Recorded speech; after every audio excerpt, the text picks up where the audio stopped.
There was a bit more. Yes, of course. Yeah, We're carrying on. Yeah. Yes, okay. So we're all on the path, with different levels, different distances, and just because the saints are ahead of us doesn't mean to say that we can't complete the path. By God's grace, this is by God's grace, of course. It's not by our own merits. So it's only through noetic prayer that we can counteract the suggestions that come to us in prayer, passions, evil thoughts.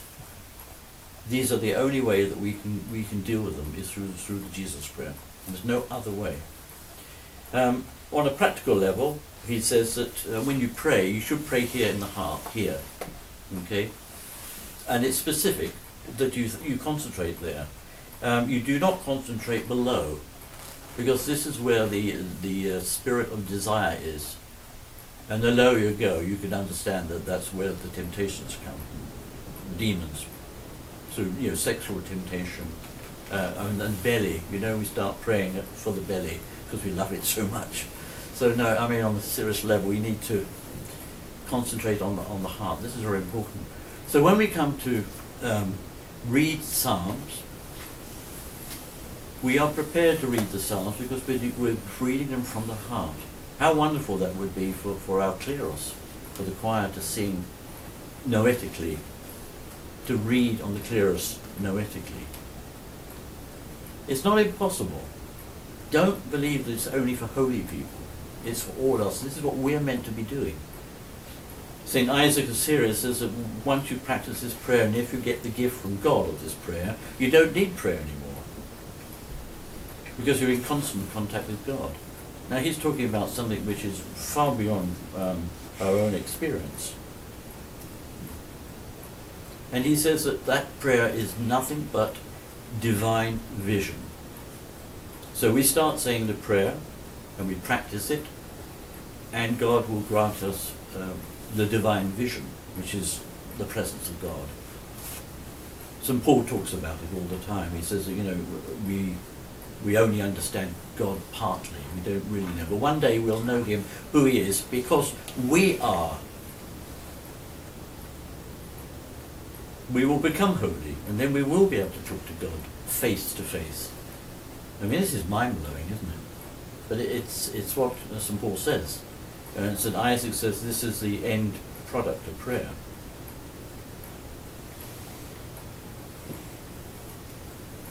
In other words, to talk to God can only be through prayer of the heart. There is no other method. If we go from the intellect, we are missing out.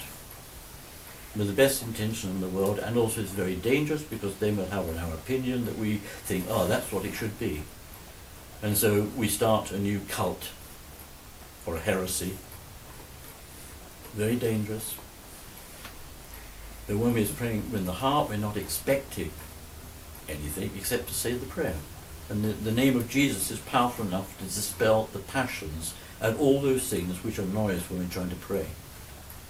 And sure they do, as you know from experience. We all know that. And so the Jesus prayer gives us that concentration, but it is mechanical, it is not spiritual until God says, yes, okay, you're practicing, I'm going to give you a taste of it. Saint Silouan, as you know, was the starets of Father Sophrony. And he was given the gift of prayer as a young monk. He was praying before the icon of Mother of God, and suddenly he felt the prayer taking place. And then it began to work on its own without him consciously controlling it. And then he lost it. He lost it for 15 years. He did not give up being a monk, but he lost that internal prayer. He lost it. So he's a saint, and we expect to say the prayer and have some sort of good feelings. Yeah? Or we say the prayer and everything in life will be wonderful after that. Let's not be deluded. But let's have the prayer so that we are doing what is right. So that there are three reasons that people are arguing about it. One is that you can't do it unless you're passionless or holy. You can't do it because you have no teachers. So what do? I had Father Sophrony, yeah? So Saint Gregory, he's writing the 13th century, a long time ago, he says, if you haven't got a spiritual father, you have to read the fathers. Be obedient to what you read. Now, when he's talking about reading, he's not talking about speculating, because that's very difficult not to. We become philosophical. We say, oh yeah, well, I suppose that means that and with that. And I said, no.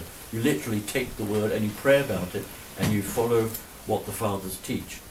And I recommend St. Gregory of Sinai as the guide for saying the Jesus Prayer. It's all contained there. Very, very, very plain, very, very, very straightforward. He's a very practical man.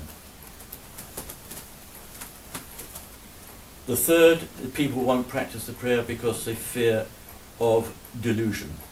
Oh, and so Isaac says, 1 in 10,000 people manage to have the prayer.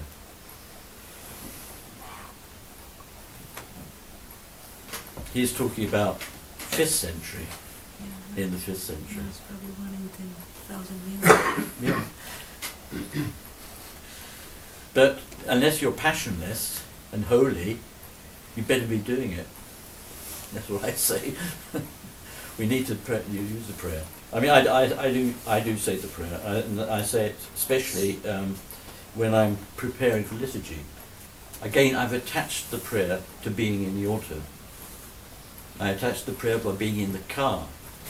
Get in the car, say, Virgin Mother of God, rejoice, for the Lord is the dear Radisya, and then say the Jesus Prayer as you drive along.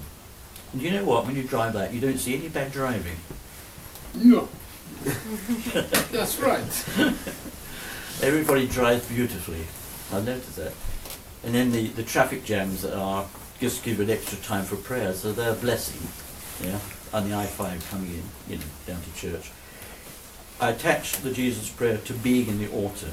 So when as soon as I get into the altar and start lighting lamps, cleaning, spilling oil, all the things that go wrong with it, I'm saying the prayer. And this is associated. Is that mindless repetition? No. So there's no excuse for not saying the prayer. Attach it to something that you do, preferably with something physical.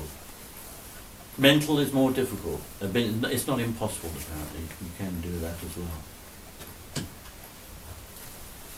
Working with people,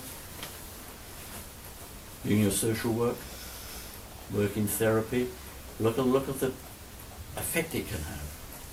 You're saying the prayer, it affects the people around you. And you have to make a decision, a serious decision in somebody's life, and you're saying the prayer. Don't you think that's going to help you? Rather than up here because you've read something about something. This is not to deny the intellect. This is not to undermine psalmody, but St. Isaac says you can't read the Psalms until you've learned to say the prayer. Then you can read Psalms. St. Gregory says, no, St. Simeon says, the Psalms are for us because we're weak, because we cannot contemplate God, so we're given Psalms. It's the second best. But we have to understand that, not in our normal terms, that, therefore it's not important, it's not so good. This is not true. The Psalms are wonderful. Also then, St. Isaac says, yes, but if you say the prayer too much, you'll probably wear yourself out, so go and read some Psalms. See, so it isn't black and white. It isn't do this, do that. Psalms are bad, the Jesus Prayer deludes you, and all these sort of things. You have to, there's a balance. There is sanity in holiness. And so we mustn't be afraid to say the prayer. I say we need to say the prayer. And if you're not sure about something, read St. Gregory of Sinai. I don't recommend St. Simeon, the New Theologian. It was very difficult. And I avoided St. Isaac the Syrian for years because I just felt it was, only for Hezekiahs, because I had that misunderstanding that only Hezekiahs, hermits, people in solitude, can say the prayer. I don't know where I got that from, actually. But good, because, I learned about it in 1969. But anyway, it's I come across that quite often, that you're not allowed to do it because it's only for special monastics, not even ordinary monastics. Nonsense. Nonsense. A person goes to a monastery, nun, doesn't matter, or, you know, a monk. The first thing they do is learn to say the prayer. And they're told, right, when you're doing your jobs, you know, bake it in the bakery or whatever, it doesn't matter what you're doing. You say the prayer. That's what you do with your, when you're using your hands. So it's for all of us. And so noetic work isn't something special and unusual. It is a part of our Orthodox faith. Any questions?